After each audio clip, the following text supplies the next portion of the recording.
Como justificación, tenemos que desde el enfoque psicoanalítico se trabajará una intervención para personas con trastorno de ansiedad especificado con una sintomatología de ataques de pánico, como se describe en el DSM-5. Estamos viviendo un momento inesperado y sorpresivo para todas las personas, que es una pandemia. En este momento, a nivel mundial, regional y personal, se están presentando grandes cambios y las personas deben enfrentarse a un encierro involuntario, a la potencialidad de contagiarse o incluso a tener que pasar por duelos como la pérdida de un trabajo, la pérdida de un familiar o de un amigo a causa del virus. Debido a todo lo anterior, son causas y elementos estresores que pueden llevar a una crisis por ataque de pánico a los estudiantes. Con esto, la Universidad de la Costa se ha planteado que mediante el programa de bienestar universitario se examinen los casos y crear un modelo de intervención de terapia breve para los estudiantes.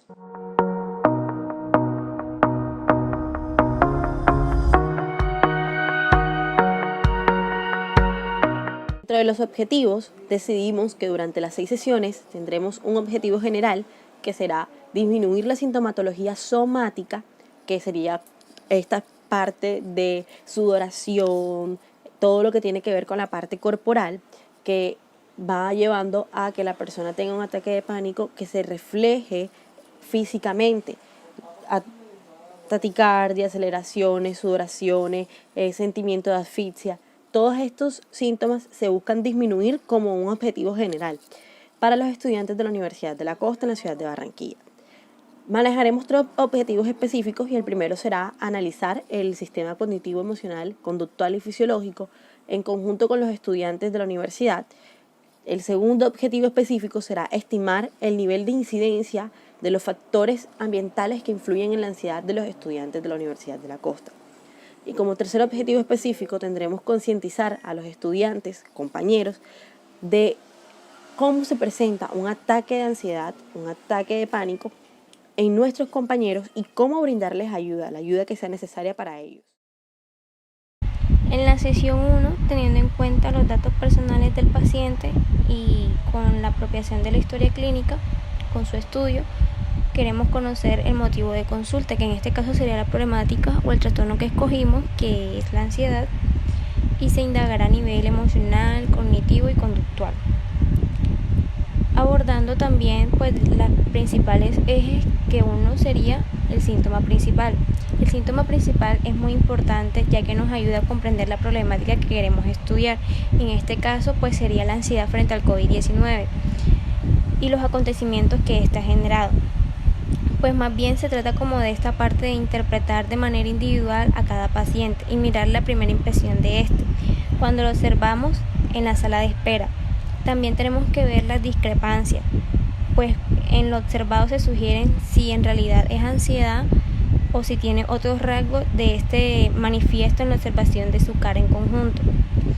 Después también tenemos que tener en cuenta lo que es la expresión oral y el estilo de la forma de hablar. También tenemos que tener muy en cuenta la formulación de la hipótesis del paciente antes de poder hablar como tal y se le pregunta qué puede hacer por usted. También hay que tener en cuenta la actitud del paciente frente a la terapia, si se puede relacionar con el inicio de y el de los otros a situación particular de su día y horas. En el segundo punto, se abordaría, ya teniendo en cuenta los aspectos relevantes, en el cual se indagaría de la presencia de diferentes factores, en el cual se ve si se ha aumentado o ha disminuido el síntoma principal, dándole relevancia y también a los síntomas aledaños. A puede tener una relación en la que se compruebe la hipótesis con base a la teoría psicoanalítica. Tercero, síntomas secundarios. Es relevante tener en cuenta en que de su cotidianidad el paciente se está viendo afectado, en el cual se debe indagar si existe una relación entre las mismas. 4. Antecedentes personales. La importancia de los componentes socioeconómico, familiar y cultural se tomará en cuenta en el desenvolvimiento del paciente. Es de vital importancia para conocer a detalle el síntoma principal, en particular etapas vitales como lo son su infancia, sus relaciones con el otro, edad de los hermanos y sus padres como información de ello. y antecedentes familiares. Es de importancia que el terapeuta entienda el medio y las características familiares en el que se desarrolla el paciente, como lo son el alcoholismo, enfermedades en los padres, alguna pérdida de trabajo en relación con las etapas diferentes del paciente, los antecedentes médicos y psiquiátricos de la familia juegan un papel importante en términos de solución de problemas y tratar de entender la información de carácter y de personalidad. Seguido con los componentes anteriores, se hace una formulación dinámica y estructural, elaborando un análisis sobre el comportamiento que tiene el sujeto a partir del ello, del yo y del superyo, en el cual se puede evidenciar su relación entre el conflicto que tiene el paciente con la realidad en relación como sujeto en sociedad. Viendo esto como una energía relacionada directamente con el síntoma de este paciente. También evaluaremos aquí lo que es la transferencia, donde el paciente puede manifestar su efecto frente a otros, en el cual estos no son productos originarios de un individuo, lo cual se verá manifestado en el sueño, sabiendo que este es un componente primordial, puesto que este está lleno de elementos inconscientes. También abarcaremos todo lo que es el easing, pues aquí para poder evidenciar si el paciente tiene la capacidad de conocer los elementos internos para así reflexionar de sí mismo. Hablaremos aquí sobre la alianza que tiene el terapeuta, la cual va a servir para conectar con el paciente y que se pueda dar una terapia de forma exitosa, en el cual el terapeuta debe enlazar de tal forma para que el proceso lleve a cabo y pues este sea factible para el paciente. Además de preguntarle al paciente de los antecedentes y a su vez establecer las bases de la relación transferencial, como se venía hablando, y la alianza terapeuta, también se establece una formulación del contrato terapéutico, como las terapias de grupo, las terapias familiar, empleo de fármacos y de recursos comunitarios. Si la terapia tendrá un proceso de intervención largo, este jugará un papel primario, en el cual el terapeuta debe seleccionar las áreas y los métodos de intervención para el paciente. En este caso, con la ansiedad, donde el método de intervención puede ser interpretación, catarsis, catarsis mediata, represión del mismo impulso y así repasarlo con el paciente los rasgos sobresalientes. Por último, en esta primera sesión se lleva a cabo la creación de una hipótesis, la cual debe tener en cuenta el terapeuta los factores médicos, familiares, sociales, biológicos, con respecto a la comunicación de los aspectos relevantes, lo cual afianzará las alianzas terapéuticas y así informar de todo el proceso a su paciente. Funcionamientos y componentes del yo. Está la prueba de realidad, donde aquí vemos lo que son la distinción entre estímulos internos y externos, la exactitud de este individuo sobre la percepción, la conciencia reflexiva y prueba de realidad interna. En segundo vemos el juicio, lo cual los componentes son la anticipación de consecuencias, la manifestación de esta anticipación en la conducta y la propiedad emocional de esta anticipación. Se examina lo que es el sentido de realidad y de la propia identidad, el grado de desrealización, el grado de despersonalización y autoidentidad con autoestima. También se examina lo que es la claridad de límites entre la propia identidad y el mundo. Como cuarto, observamos la regulación y el control de las tendencias, efectos y impulsos, lo que es la efectividad de los mecanismos de defensa, la dirección de la expresión de los impulsos. Las relaciones objetales, donde el grado en el cual otros son percibidos independientemente de uno. La constancia objetal, el grado y clase de relación. Las primitivas, donde abarca el narcisista, anaclitisca o las elecciones de objetos simbióticas. El buen proceso de pensamiento o del pensamiento. Aquí lo que abarca son la memoria, la concentración, la atención, la habilidad para conceptualizar y también los procesos primarios y secundarios. Por último, está el funcionamiento defensivo, lo que es la debilidad o instrucción de las defensas. Funcionamiento defensivo, lo cual el componente de este es la debilidad o instrucción de las defensas, el éxito y el fracaso de las defensas, las barreras a los estímulos. Aquí el umbral del estímulo, el efecto del manejo para los estímulos de entrada excesivos. Y por último está la regresión adaptativa al servicio del yo, que es la regresión moderada de la agudez cognitiva y las configuraciones nuevas. En la segunda sesión ya haremos un resumen, un recorderis de lo que se entabló en la primera y se reexaminará las bases para escoger las áreas en el método de intervención en que se llevará a cabo. Obviamente hay que ir informando pues al paciente de toda esta parte del método de intervención que se va a usar con el mismo.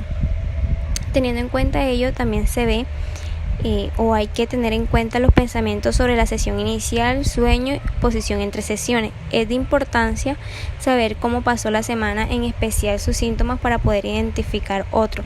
Seguido de esto se le pregunta si tuvo algún sueño relacionado con la intervención después de la primera sesión o la noche anterior de la segunda sesión. Si el paciente lo refiere, es de utilidad para comprender la relación con el terapeuta y la problemática en general.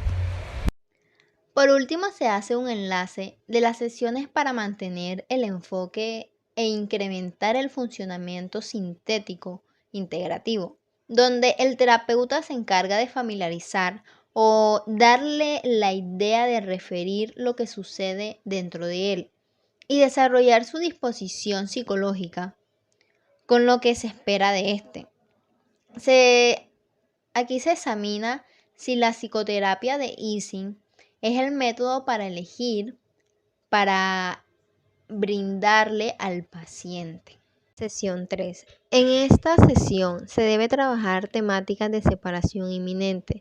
Aquí también se requiere trabajar lo comprendido por el paciente en las sesiones anteriores, además de las posibles causas. Esta puede ser la ocasión para el terapeuta usar, si es que parece ser lo más útil para poder acumular información adicional entre dos personas. O el terapeuta puede considerar una sesión familiar, si puede ser útil en ese momento. Claro, si se requiere el caso. En la cuarta sesión buscamos 3 puntos importantes, o los tocamos: la separación, el insight y la continuidad. Durante la cuarta sesión se recuerda que la separación es un proceso normativo que se presenta en los distintos momentos y circunstancias de la vida de todas las personas. Es algo inminente y algo con lo que podemos también trabajar frente a la reacción del paciente. Podemos trabajar con todo el tema de la separación buscando siempre un insight de que el paciente haga consciente aquello que le es inconsciente. Buscamos mayormente el entendimiento sobre el problema que tiene y que está padeciendo este estudiante. También recordando una continuidad, de enfocarnos en las áreas específicas a trabajar según la necesidad individual de cada uno de ellos. Y también busco una interrelación paciente-terapeuta donde ellos puedan interactuar libre y abiertamente.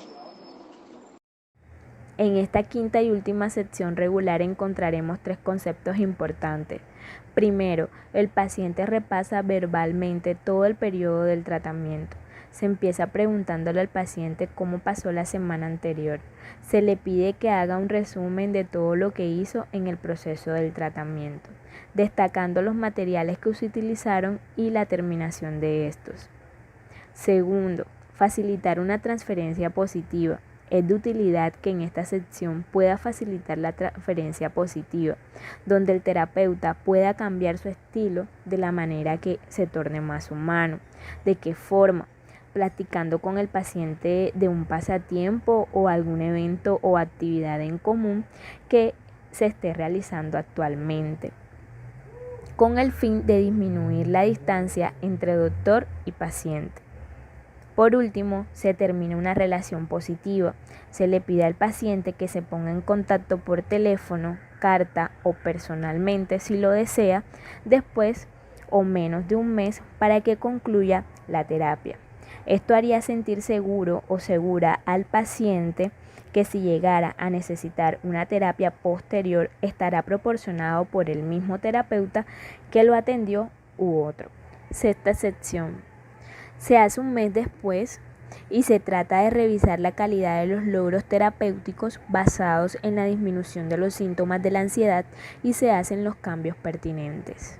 Parte importante de la sexta sesión es revisar la calidad de los logros terapéuticos que se han tenido y si se llegan a encontrar, aplicar cambios pertinentes. ¿Para qué se haría todo esto? Para la transferencia positiva, para lograrla. ¿Qué significa eso?